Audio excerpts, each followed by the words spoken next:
ولجميع أمة محمد عليه الصلاة والسلام بحرمة الفاتحة والإخلاص اللهم صل على سيدنا وعلى آل سيدنا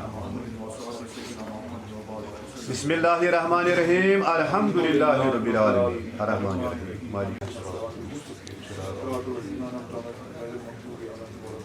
بسم الله الرحمن الرحيم قل هو الله أحد الله الصمد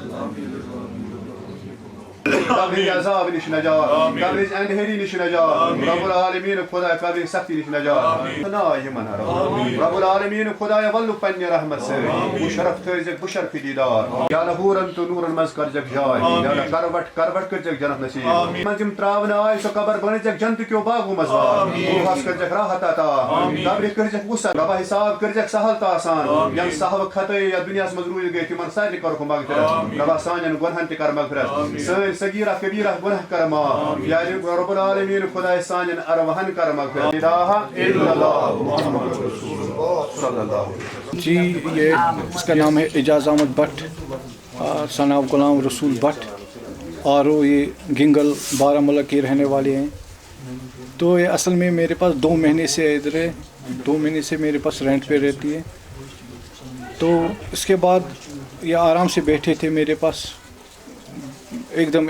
اس کی فیملی بہت شریف تھی کہنے کی بات ہی نہیں. اس میں نہ کوئی اس میں ایسا کچھ ہم نے دیکھا.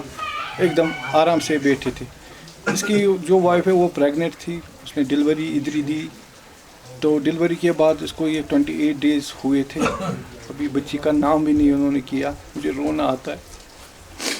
وہ بھی میرا بھائی ہے, وہ بھی میری بہن ہے. میں ابھی نثار تعزیت میں ہوں.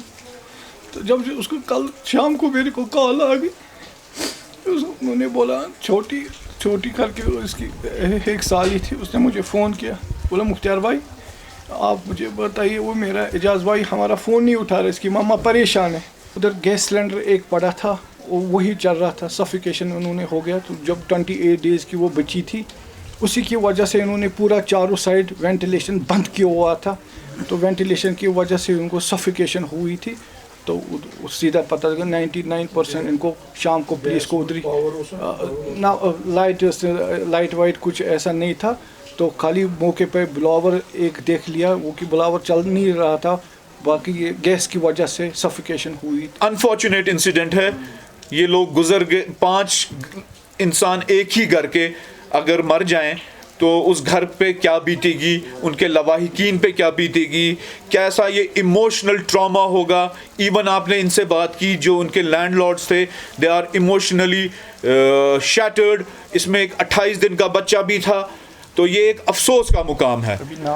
اس کا ابھی نام بھی نہیں رکھا تھا. تو ہم یہاں تعزیت کرنے آئے ہیں انسانوں کے ساتھ بحیثیت انسان آن ہیومینیٹیرین گراؤنڈز. دیکھیے اٹ از ویری انفارچونیٹ. یہ حادثہ نہیں ہونا چاہیے لیکن ہوا ہے. اور چونکہ مجھے رات کو ہی پتہ چلا لیٹ آورس میں کہ ایسا انسیڈنٹ ہوا ہے. حالانکہ میں ادھر نزدیکی پنتا چوک کا خود رہنے والا ہوں اور اس جگہ سے کافی وابستگی رہی ہے میری ان لوگوں کے ساتھ. اور جو یہ واقعہ ہوا یہ دل دونے میں واقعہ ہے.